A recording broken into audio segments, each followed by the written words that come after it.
কোনো অশ্লীল কাজকর্ম লিপ্ত হয়ে থাকে, তার দ্বারা যদি কোনো ছোটখাটো গুনাহ হয়ে থাকে, তাহলে এই ফিতরা আদায় করার মাধ্যমে সেই ছোট ছোট ভুল ভ্রান্তিগুলো রব্বুল আলামিন ক্ষমা করে, মোচন করে, তার সেই পাপগুলো থেকে তাকে পবিত্র করে রমজানের যে পরিপূর্ণ নেকি আল্লাহ রাব্বুল আলামিন ওই সিয়াম পালনকারী ব্যক্তির আমলনামায় দিয়ে দেন। 2 নম্বর উদ্দেশ্য হচ্ছে কুরবাতাল লিল মাসাকিন, অভাবগ্রস্ত ফকির মিসকিনদের খাদ্যের ব্যবস্থা করা।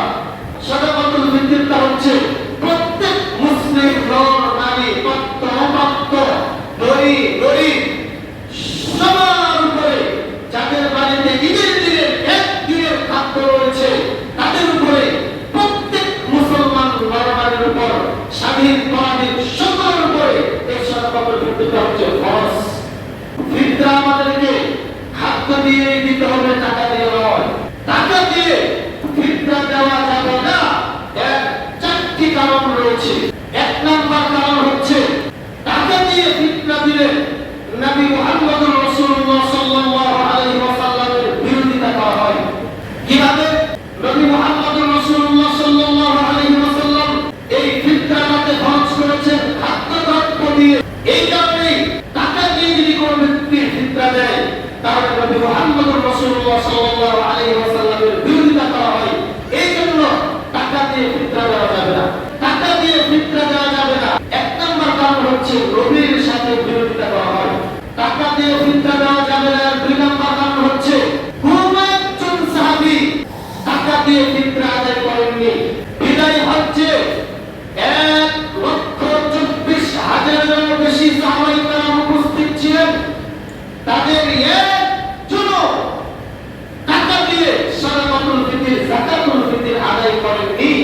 সুতরাং যারা খাদ্যদ্রব্যের পরিবর্তে টাকা দিয়ে ফিতরা আদায় করতে যাচ্ছেন, টাকা দিয়ে ফিতরা আদায় করছেন, তারা সাহাবায়ে কেরামদের সাথে বিরোধিতা করছেন। টাকা দিয়ে ফিতরা দিলে সাহাবায়ে কেরামদের সাথে বিরোধিতা করা হয়।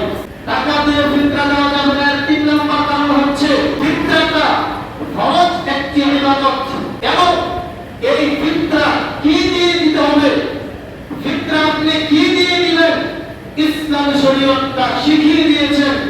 নবী মুহাম্মদুর রাসূলুল্লাহ সাল্লাল্লাহু আলাইহি ওয়াসাল্লাম তা শিখিয়ে দিয়েছেন। সুতরাং যেটা অনির্ধারিত সেটা দিয়ে ফিতরা আদায় করলে ইবাদত কবুল হবে না। উদাহরণস্বরূপ আমরা বলতে পারি সালাত একটি ফরজ ইবাদত। এই ফরজ ইবাদত আপনি কিভাবে পালন করবেন, কিভাবে করবেন, ইসলাম শরীয়ত কিন্তু আপনাকে শিখিয়ে দিয়েছেন। নবী মুহাম্মদুর রাসূলুল্লাহ সাল্লাল্লাহু আলাইহি ওয়াসাল্লাম আপনাকে শিখিয়ে দিয়েছেন সালাত শুরু করতে হবে তাকবীর তাহরিমার মাধ্যমে, শেষ করতে হবে সালামের মাধ্যমে। এখন যদি আপনি বলেন আমি সবকিছু করব, ঠিক আছে, কিন্তু আমি রুকু দিয়ে শুরু করব, আপনার ইবাদত কি কবুল হবে? আপনি সবকিছুই করবেন, কিন্তু আপনি বলছেন আমি আগে সিজদা দেব, এরপরে দাঁড়াবো, আপনার সালাত কি হবে? আপনার এই ইবাদত কি হবে? ঠিক একই রকম সাদাকাতুল ফিতর, এটা হচ্ছে ফরজ একটি ইবাদত। সালাত আপনাকে কিভাবে আদায় করতে হবে, এই পদ্ধতি যেভাবে ইসলাম শরীয়ত আপনাকে শিখিয়ে দিয়েছেন, ঠিক কোনো পার্থক্য নেই। যাকাতুল ফিতর, ফিতরাটা একটি ফরজ ইবাদত, এইটাকে আপনি কিভাবে আদায় করবেন এর পদ্ধতিও ইসলাম শরীয়ত আপনাকে দিয়ে গিয়েছেন। নবী মুহাম্মদ রাসূলুল্লাহ সাল্লাল্লাহু আলাইহি ওয়াসাল্লাম আপনাকে শিখিয়ে দিয়েছেন। ফিতরা খাদ্যদ্রব্য দিয়ে দিতে হবে, এই শিক্ষাই নবী মুহাম্মদ রাসূলুল্লাহ সাল্লাল্লাহু আলাইহি ওয়াসাল্লাম আমাদেরকে দিয়ে গিয়েছেন। টাকা দিয়ে ফিতরা দিলে ফিতরা আদায় হবে না। 4 নম্বর কারণ হচ্ছে খাদ্যদ্রব্য দিয়ে ফিতরা দেওয়া, এটা হচ্ছে ইসলামের শরীয়তের একটি প্রকাশ্য নিদর্শন। ফকির মিসকিনদেরকে বস্তায় বস্তায় চাল দিয়ে দিলেন, মানুষ দেখবে গুরুত্বপূর্ণ একটি ইসলামের নিদর্শন পালন করা হচ্ছে, গুরুত্বপূর্ণ একটি ইবাদত পালন করা হচ্ছে। উদাহরণস্বরূপ আমরা বলতে পারি মুসলিম পুরুষদেরকে 5 ওয়াক্ত ফরজ সালাত মসজিদে এসেই আদায় করতে হবে। এইটা যেমন ইসলামের একটি প্রকাশ্য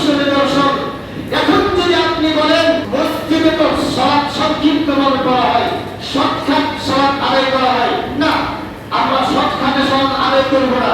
সকলে যদি ঐক্যমত পোষণ করে, সবাই যদি একমত হয়ে যান যে না আমরা মসজিদে সেরকম সৎখাতে সালাত আদায় করবো না, বাড়িতে জোহরের সালাত, এই জুমার সালাত আধা ঘন্টা লাগিয়ে আমরা সালাত আদায় করবো, করতে হবে? জায়েজ হবে না? কেন হবে না? মসজিদে এসেই পুরুষদেরকে জামাতের সাথে সালাত আদায় করতে হবে, ফরজ সালাত। এটা হচ্ছে ইসলামের একটি প্রকাশ্য নিদর্শন। কুরবানি করা এইটাও একটি ইসলামের প্রকাশ্য নিদর্শন। ঈদুল আযহার দিন, ঈদুল আযহার সালাতের পরে প্রত্যেক বাড়িতে বাড়িতে, প্রত্যেক গ্রামে গ্রামে, প্রত্যেক রাস্তায়, প্রত্যেক মোড়ে মোড়ে পশুগুলো আল্লাহ রাব্বুল আলামিনের নামে জবাই করা হয়, কুরবানি করা হয়। এখন যদি আপনি বলেন আরে আমাদের দেশে তো অনেক ফকির মুসলিম দুস্থ করে পড়েছে, যাদের ঘর নেই, বাড়ি নেই, টাকা পয়সা নেই, খাদ্য নষ্ট নেই, তাদের তো কিছুই নেই, আমরা কেন কুরবানি করবো? এই কুরবানির 1 লক্ষ, 1.5 লক্ষ, 2 লক্ষ টাকা আমরা কুরবানি না দিয়ে তাদেরকে দিয়ে দিই কুরবানি দিব। এবছর কেউ কুরবানি দিব না। কুরবানির পরিবর্তে আপনি যদি ফকির মিসকিনদেরকে ওই কুরবানির টাকা দিয়ে কুরবানি হবে, কুরবানি আদায় হবে? কেন হবে না? এই কুরবানি করাটা এটা হচ্ছে ইসলামের শরীয়তের একটি প্রকাশ্য নিদর্শন। এটা টাকা দিয়ে আদায় করলে আদায় হবে না। কুরবানির পশু জবাই করার মাধ্যমে আপনাকে কুরবানি করতে হবে, কারণ এই ইসলামের প্রকাশ্য নিদর্শন আপনাকে প্রকাশ্যভাবে করতে হবে। কুরবানিটা হচ্ছে একটা সুন্নত মুআক্কাদা বিষয়, ফরজ নয়। এইটাই যদি টাকা দিয়ে আদায় করলে আদায় না হয়, সাদাকাতুল ফিতর, যাকাতুল ফিতর, ফিতরা এটা ফরজ ইবাদত। কুরবানি করার মাধ্যমে যেমনভাবে ইসলামের প্রকাশ্য নিদর্শন পালন করা হয়, ঠিক অনুরূপভাবে এই সাদাকাতুল ফিতর এটা ফরজ একটি ইবাদত। এই ইবাদত পালন করার মাধ্যমেও ইসলামের প্রকাশ্য নিদর্শন পালন করা হয়। সুতরাং এই ফিতরা খাদ্য দ্রব্য দিয়েই দিতে হবে, টাকা দিয়ে দেওয়া যাবে না। এর পিছনে আমি 4টি কারণ আপনাদের সামনে উপস্থাপন করলাম। সাদাকাতুল ফিতর, ফিতরার পরিমাণ হচ্ছে 3 কেজি থেকে 2.5 কেজি। কেউ যদি 3 কেজি দেন আলহামদুলিল্লাহ ভালো, যদি 3 কেজি না পারেন 2.5 কেজি দিবেন, আদায় হয়ে যাবে। তার ভিতর কেউ জড়িত হওয়া একটা হওয়ার কোনো প্রয়োজন নেই। এখন কথা হচ্ছে সাদাকাতুল ফিতরটা ফরজ কখন? সাদাকাতুল ফিতর ফরজ হয় ঈদের দিন, সূর্য ডোবার পর থেকে ঈদের চাঁদ যখনই উঠে যাবে, যখনই আপনার কাছে সংবাদ চলে আসবে ঈদের চাঁদ উঠে গিয়েছে, তখনই আপনার উপর সাদাকাতুল ফিতর এই ফিতরাটা ফরজ। আর যদি 30 রোজা হয়ে থাকে, 30তম রোজা সূর্য ডোবার সাথে সাথে চাঁদ উঠুক আর না উঠুক, চাঁদ দেখে না দেখে কোনো সম্পর্ক নেই, 30টা রোজা পূর্ণ হয়ে গেলেই সূর্য ডোবার সাথে সাথে আপনার উপর এই সাদাকাতুল ফিতর এই ফিতরাটা ফরজ। ঈদের দিন সূর্য ডোবার আগে, চাঁদ ওঠার আগে কোন ব্যক্তি যদি ঈদের দিন সূর্য ডোবার আগে জন্মগ্রহণ করে, তাহলে তার উপরেও সাদাকাতুল ফিতর ফরজ, তাকে সাদাকাতুল ফিতর দিতে হবে। আর যদি কোন ব্যক্তি ঈদের দিন সূর্য ডোবার আগেই মারা যায়, তাহলে তার উপর সাদাকাতুল ফিতর ফরজ নয়, তাহলে তাকে সাদাকাতুল ফিতর দিতে হবে না। সাদাকাতুল ফিতর আদায় করার 2টি সময় রয়েছে। একটি হচ্ছে উত্তম সময়, আরেকটি হচ্ছে জায়েজ সময়। উত্তম সময় কোনটা? ঈদের দিন ফজরের সালাত আদায় করার পর থেকে শুরু করে ঈদগাহে যাওয়ার আগে এই সময়টুকুর ভিতরে সাদাকাতুল ফিতর বন্টন করা, সাদাকাতুল ফিতর দিয়ে দেওয়া, এই সময়টা হচ্ছে সবচেয়ে উত্তম সময়। এই সময়ের ভিতরে যদি দেওয়া সম্ভব না হয়, তাহলে সাহাবায়ে কেরামদের আমল থেকে প্রমাণিত জায়েজ সময় হচ্ছে ঈদের 1 দিন 2 দিন আগে, 28, 29, 30 এই 3 দিনের যে কোনো একদিন ফকির মিসকিন তাদের যে হক, তারা যেন তাদের হকটাকে বুঝে পায়, এই জন্য সাহাবায়ে কেরামদের আমল থেকে প্রমাণিত 28, 29, 30 এই 3 দিনেও ফিতরা দেওয়া যাবে। সাহাবায়ে কেরামদের আমল থেকে প্রমাণিত জায়েজ সময়। ফিতরা আদায় করার শেষ সময় হচ্ছে ঈদগাহে ঈদের সালাত আদায় করার পূর্ব পর্যন্ত। কোন ব্যক্তি যদি ঈদের সালাত আদায় করার আগে ফিতরা আদায় না করে, তাহলে সে ফরজ ত্যাগ করলো, সে অবশ্যই গুনাহগার হবে। আর ঈদের সালাতের পরে যদি ফিতরা আদায় করে, তার ফিতরা আদায় হবে না, সেটা সাধারণ দান হিসেবে থেকে যাবে। আজকে আমরা সংক্ষিপ্তভাবে যে বিষয়গুলো জানতে পারলাম। আল্লাহ রাব্বুল আলামিন আমাদের প্রত্যেককে সকলকে এই বিষয়গুলো জেনে বুঝে তর্ক বিতর্কে লিপ্ত না হয়ে সরাসরি কোরআন এবং হাদিসের দিকে আমাদেরকে ফিরে যেতে হবে।